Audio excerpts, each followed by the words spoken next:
और स्पेशली अगर हम बात करते हैं स्पिनर्स की और स्पेशली कि इंडिया स्पिनर्स के साथ कैसे गया, क्या ये एक ब्रॉडर विजन था या फिर ये पहले से खबर थी, तो ये तमाम सूरत हाल पर हम रोशनी डाल रहे हैं और जनाब हाफिज़ इमरान साहब हमारे साथ मौजूद हैं। अस्सलाम वालेकुम हाफिज़ साहब, कैसे हैं आप? अस्सलाम मीरा, बहुत शुक्रिया। अस्सलाम वालेकुम हाफिज़ साहब, सबसे पहले तो एग्जैक्टली जैसे मैंने आपको बताया कि हम ये डिस्कशन उस वक्त से कर रहे हैं और हम आपका इंतज़ार भी कर रहे थे कि आप हमें ज्वाइन करें और आप भी इसके ऊपर रोशनी डालें।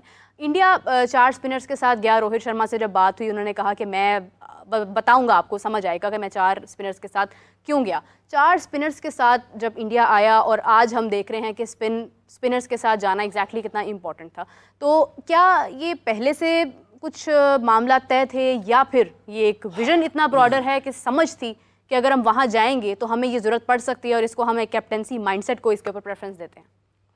बहुत शुक्रिया। देखिए, इंडिया को एक तरफ रखते हैं। इंग्लैंड कितने स्पिनर्स के साथ खेला? आदिल रशीद 1, मोइन अली 2, लिविंगस्टन 3 स्पिनर्स के साथ तो वो भी खेलते रहे।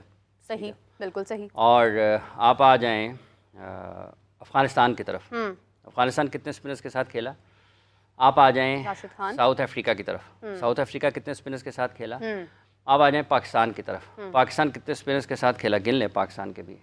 खेला नहीं, जो लेकर गया।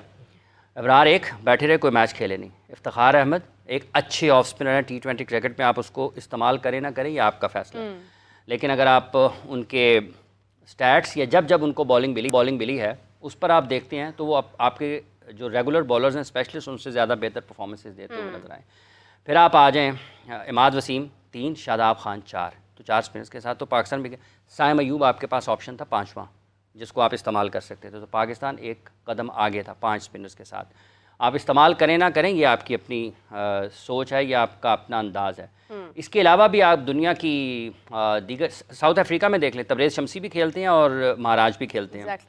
वो उनकी फास्ट बॉलिंग को देखें कि वो कैसे खेलते हैं। अब इंडिया खेला है अपने 2, अगर आप उसको देखें ना कि रेगुलर स्पिनर्स जो हैं, तो रेगुलर स्पिनर उनके पास है कुलदीप यादव 1 और चाहल 2। एग्जैक्टली, ठीक है। तेजा भी उनके ऑलराउंडर्स की कैटेगरी में आते हैं, अक्षर पटेल भी उनके ऑलराउंडर्स की कैटेगरी में आते हैं। तो उन्होंने अब चूंकि परफॉर्मेंस अगर उनकी हो गई है या उनके क्लिक कर गई हैं चीज़ें, तो वो आप सिर्फ एक पहलू के ऊपर लोग जो है उसके ऊपर गुफ्तगू करेंगे। उनके 4 स्पिनर्स थे। क्या अक्षर पटेल ने बैटिंग में कंट्रीब्यूट नहीं किया? क्या जडेजा ने आखिरी मैच में बैटिंग में कंट्रीब्यूट नहीं किया?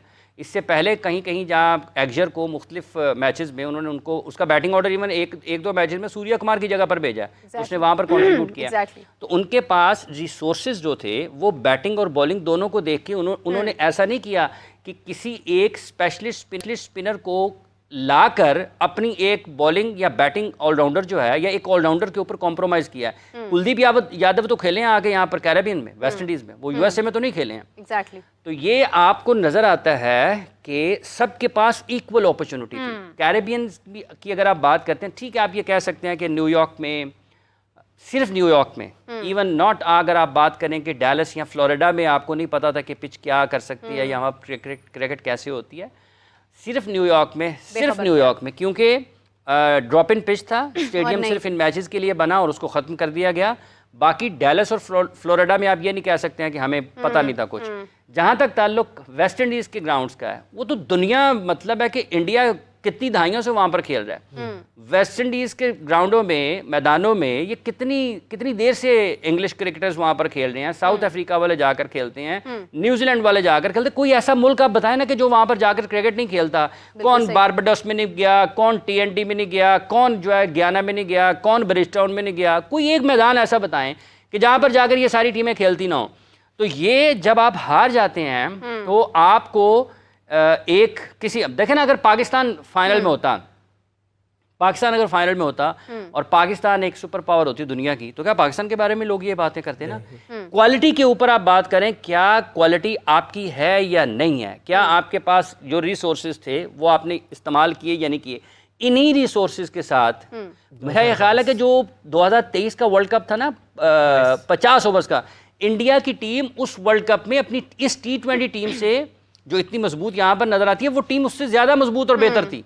आप उसमें देखें कंट्रीब्यूशन इस वाले टूर्नामेंट से ज़्यादा उस फॉर्मेट में आई हैं। दोनों के गो के फॉर्मेट मुख्तलिफ हैं, लेकिन उसमें आपको शुभमन गिल भी नज़र आते हैं, केएल राहुल भी नज़र आते हैं, उसमें आपको विराट कोहली टॉप फॉर्म में नज़र आते हैं, मोहम्मद शामी और सिराज नज़र आते हैं, जसप्रीत बुमराह नज़र आते हैं, हार्दिक पांड्या अनफिट हो जाते हैं। लेकिन उसके बावजूद जो क्वालिटी का आप जिक्र करते हैं ना, तो वो आपको उस टीम में उस फॉर्मेट के एतबार से ज़्यादा नज़र आती है। इस फॉर्मेट में अब चूँकि एक टीम के 4 स्पिनर्स की गुफ्तगू हो रही है, जिसमें से सिर्फ 3 खेल रहे हैं, और उन 3 में से सिर्फ एक ऐसा है जो स्पेशलिस्ट स्पिनर है। जडेजा को वो और तरीके से इस्तेमाल करते हैं, एक्जर को और तरीके से इस्तेमाल करते हैं। अब मोइन अली ने पूरे मैच में मोइन अली को पूरे मैच में जॉब बटलर ने 1 ओवर नहीं करवाया, तो क्या इसकी भी जिम्मेदारी पाकिस्तान के कप्तान बाबर आजम पर आयद होती है, या इसकी जिम्मेदारी रोहित शर्मा पर आयद होती है, या इसकी जिम्मेदारी जो है वो बांग्लादेश के कप्तान पर आयद होती है? तो आपके पास जो रिसोर्सेज हैं, आपने उसका एक पहलू है कि आप उनको इस्तेमाल करते हैं या नहीं करते हैं, और उनका मैच वहाँ पर होना है, उनका मैच वहाँ पर होना है। अब तो सारी दुनिया को पता है कि अगर अल्लाह करे कि चैंपियंस ट्रॉफी पाकिस्तान में हो और होनी चाहिए और इंडिया की टीम को पाकिस्तान आना चाहिए, तो सारी दुनिया को पता है कि इंडिया के मैचेस सारे लाहौर में शेड्यूल हैं। तो फिर ये क्या है?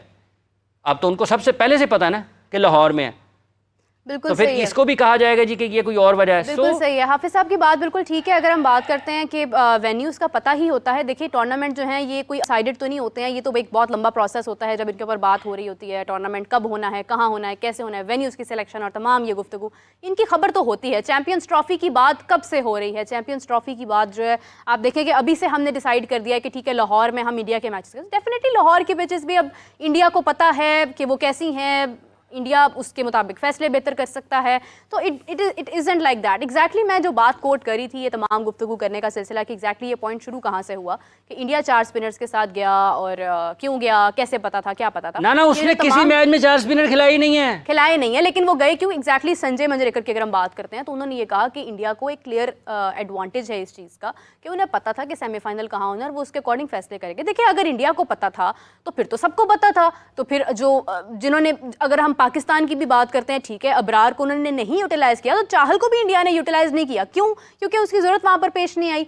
अभी हो सकता है कि आज के मैच में उन्हें लगे कि यहाँ पर हमें यूटिलाइज करना है, वो ले आए। इसी तरह अगर पाकिस्तान शामिल होता तो पाकिस्तान भी अबरार को ले जाता। तो it's all about the conditions and the pitches as well. मैं जो बात एग्जैक्टली कर रही थी, जैसे आपने जिक्र किया ना कि सेमीफाइनल तक भी तो पहुंचना था ना। हाँ, सेमीफाइनल तक भी तो पहुंचना था ना, और अगर वो सेमीफाइनल तक पहुंच ही ना पाते, फैसले उसी के अकॉर्डिंग जो है वो होते हैं ऑफ कोर्स। और ये तमाम नहीं, फैसले उसके अकॉर्डिंग नहीं होते। फैसला पहले हो गया है। आपने कहा कि संजय मंजरेकर साहब ने कहा उन्होंने सेमीफाइनल खेलना है वहां पे, उनको पहले पता है, तो सेमीफाइनल उन्होंने टॉस करके तो नहीं खेल लेना।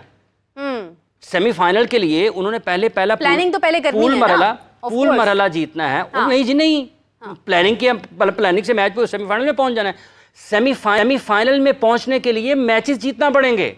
अगर आप हार जाते हैं, ऑस्ट्रेलिया इंग्लैंड जो है 2023 का वर्ल्ड कप बाहर हुआ ना, खराब खेला ना, आखिर में आकर उन्होंने अपनी पोजीशन बचाई, जो कि उनकी पोजीशन एक मौके के ऊपर आकर वो भी दाव पर लगी हुई थी।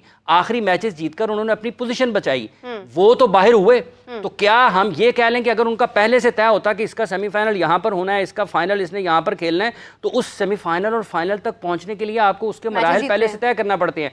119 का मैच ये दफा नहीं है किसी का। अब आप क्रिकेट को उसके नुक्ता निगाह से देखें कि पाकिस्तान को यूएसए ने हराया ना, अगर यूएसए इंडिया को हरा देता, पाकिस्तान भी इंडिया को हरा देता, पहुंच ही ना पाते। फिर आप पाकिस्तान इंडिया को हरा देता, यूएसए इंडिया को हरा देता, तो फिर सेमीफाइनल कहां पे जाता, फिर 4 स्पिनर्स कहां पे जाते, और फिर वो सारी की सारी प्लानिंग कहां पे जाती।